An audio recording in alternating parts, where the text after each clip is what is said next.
Hello everyone, I am Shivi Yadav और मैं आपको इंटरप्रिटेशन ऑफ स्टैचू के दो टॉपिक को बताऊंगी, लिटरल और मिसचीफ रूल। सबसे पहले बात करते हैं लिटरल रूल की। लिटरल रूल है उसको हम तीन नामों से जानते हैं, ऑर्डिनरी और ग्रामेटिकल और नेचुरल। ओके, तो हम बात करेंगे अब लिटरल रूल की। लिटरल रूल क्या होता है, वो क्या करता है कि स्टैचू को डिफाइन करता है और उसमें जो मीनिंग है वो बिल्कुल सेम निकलनी चाहिए। कहने का मतलब है कि हम जब लिटरल रूल की बात करेंगे तो जो उसका स्टैचू है हम उसे डिफाइन करेंगे और मीनिंग जो उसका सेंस है वो बिल्कुल सेम निकलना चाहिए।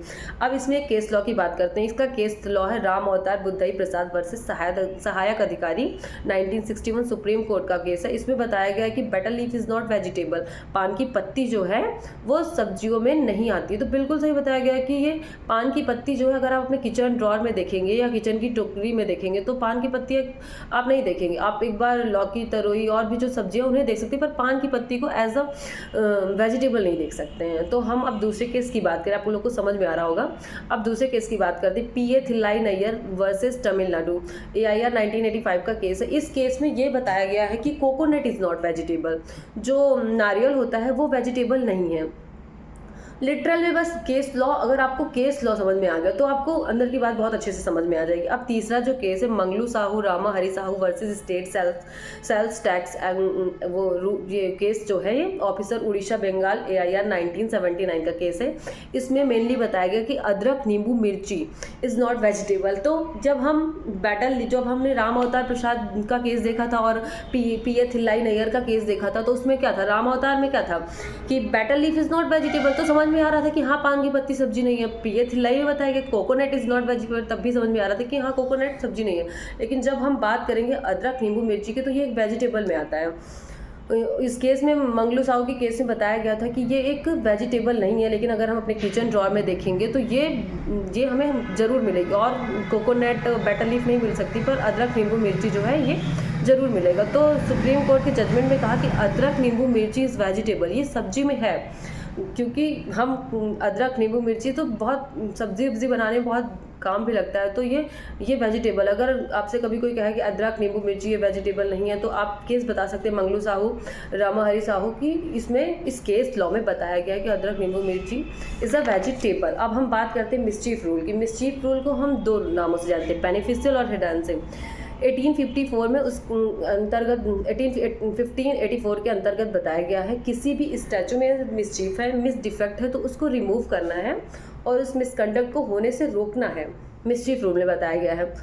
इसका एक केस लॉ है स्मिथ वर्सेस हुक 1971, WRL 1830 के केस में बताया गया स्ट्रीट ऑफेंस एक्ट के बारे में। स्ट्रीट ऑफेंस एक्ट आपने पढ़ा होगा 1959, अगर नहीं पढ़ा तो एक बार पढ़िएगा। स्ट्रीट ऑफेंस एक्ट 1959, इसमें सेक्शन 1 के क्लॉज 1 में बताया गया है कि जो कॉमन प्रोस्टिट्यूट वर्ड है, सामान्य पैसा शब्द है, इस चीज़ को हटाना चाहिए, इसका इंटरप्रिटेट करना चाहिए। क्योंकि देखिए, अगर हम अपनी डेली लाइफ की बात करें तो कोई वर्ड ऐसा है जो मेरे लिए यूज़ किया जाता है, मानिए, और वो उस चीज़ से समाज पे भी गलत प्रभाव पड़ता है और मेरे ऊपर भी गलत प्रभाव पड़ता है, तो हमें क्या करना है, उस चीज़ का इंटरप्रिटेट करना चाहिए। तो स्मिथ वर्सेस हुक के केस में यही कहा गया, जो कॉमन प्रोस्टिट्यूट वर्ड है इसका, ये एक मिसचीफ वर्ड है, इसका इंटरप्रिटेशन करना चाहिए।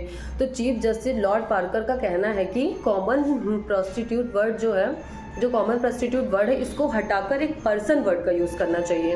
एक पर्सन, क्योंकि ये एक मिसचीफ वर्ड है, कहने का मतलब ये एक मिसचीफ वर्ड है, इसको हटाकर हमें एक पर्सन का यूज़ करना चाहिए। तो स्ट्रीट ऑफेंस एक्ट 1980 के अंतर्गत अमेंडमेंट किया गया और 2009 में कॉमन प्रोस्टिट्यूट को हटाकर एक पर्सन का यूज़ किया गया है। अब हम तीसरे केस लॉ की बात करते हैं, भूदान यज्ञ समिति वर्सेस ब्रज किशोर एआईआर 1988 सुप्रीम कोर्ट का केस है। इसमें भूदान यज्ञ समिति जो थी 1952 के अंतर्गत, इसमें ये बताया गया था सेक्शन 14 के अंतर्गत ये बताया गया कि जो भूमिहीन व्यक्ति हैं उनको पहले क्या होता था कि भूमि प्रोवाइड की जाती थी कि वो अपना जो उनका शेड्यूल है वो चलता रहे, तो भूमिहीन कहना अच्छा नहीं लगता था। तो सेक्शन 14 में क्या हुआ कि उसको हटाकर भूमिहीन को हटाकर उन्होंने एक वर्ड का यूज़ किया, भूमिहीन व्यक्ति। क्योंकि कुछ चीज़ें हैं वो एक इंसान के अंदर बहुत गलत, जैसे कोई मुझे गलत वर्ड बोलता तो मुझे हो सकता है बहुत बुरा लगे, या मैं उस चीज़ को थोड़ा सा बर्दाश्त करना वो अलग बाहर होता है उस चीज़ को। तो इस चीज़ भूमिहीन को हटाकर भूमिहीन व्यक्ति किया गया। Thank you.